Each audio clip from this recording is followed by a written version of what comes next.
بسم الله الرحمن الرحيم. السلام عليكم ورحمة الله وبركاته. نحمده ونصلي على رسوله الكريم.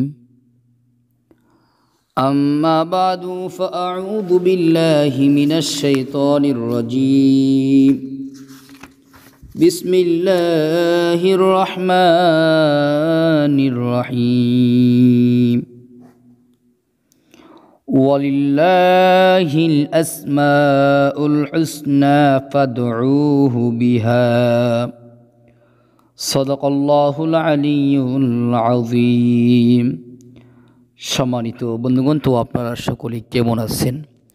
আশা করি আল্লাহ সুবহানাহু ওয়া তাআলার রহমতে সকলেই ভালো আছেন।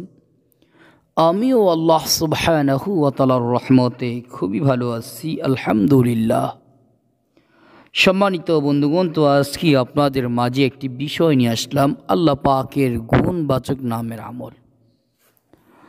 আল্লাহ পাকের গুণবাচক নাম থেকে একটি নাম হইতেছে ইয়া রাফিউ। ইয়া রাফিউ এই নামের আমল করিলে কি কি উপকারিতা আছে, আজকে আপনাদের মাঝে এই বিষয় আলোচনা করব ইনশাআল্লাহ। সম্মানিত বন্ধুগণ, আল্লাহ পাক ইরশাদ করেন ওয়ালিল্লাহিল আসমাউল হুসনা ফাদউহু বিহা। আল্লাহ পাকের উত্তম নামসমূহ রয়েছে, তোমরা সেই নামসমূহ দ্বারা আল্লাহকে ডাকো। পবিত্র কোরআনে আল্লাহ তাআলা আরেক জায়গায় বলেন আল্লাহু লা ইলাহা ইল্লাহু লাহুল আসমাউল হুসনা।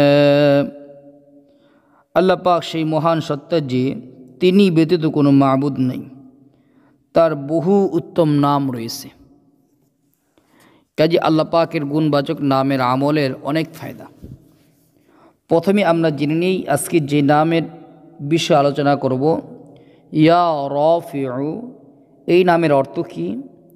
ইয়া রাফিউ এর অর্থ হইতেছে হে উন্নতকারী। যে ব্যক্তি 5 ওয়াক্ত ফরজ নামাজের পর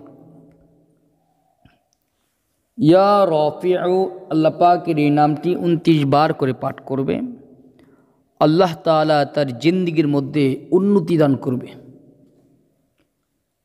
কখনই পিছের দিকে ফিরে তাকাইতে হবে না, সব সময় আল্লাহ তাআলা তার জিন্দেগির মধ্যে উন্নতি দান করবে। উন্নতি একটার পর একটা উন্নতি হতেই থাকবে, একটার পর একটা উন্নতি হতেই থাকবে, একটার পর একটা উন্নতি হতেই থাকবে ইনশাআল্লাহ।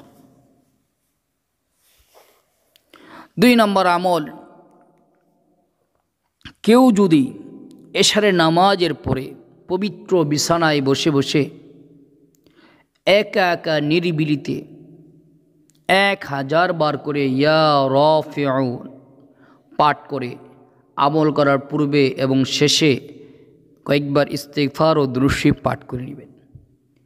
ইয়া রাফিউ 1000 বার করে পাঠ করে যদি আল্লাহ পাকের নিকট দোয়া করে, এই আমলটি যদি একাধারে 11 দিন করতে পারে, ইনশাআল্লাহ আল্লাহ তাআলা তার কোনো ইচ্ছাই অপূর্ণ থাকবে না, তার মনের সকল নেক আশাগুলো আল্লাহ পূরণ করে দিবেন ইনশাআল্লাহ। আল্লাহ তাআলা আমাদেরকে আল্লাহ পাকের এই নামের আমল করা তৌফিক দান করুন, আমিন।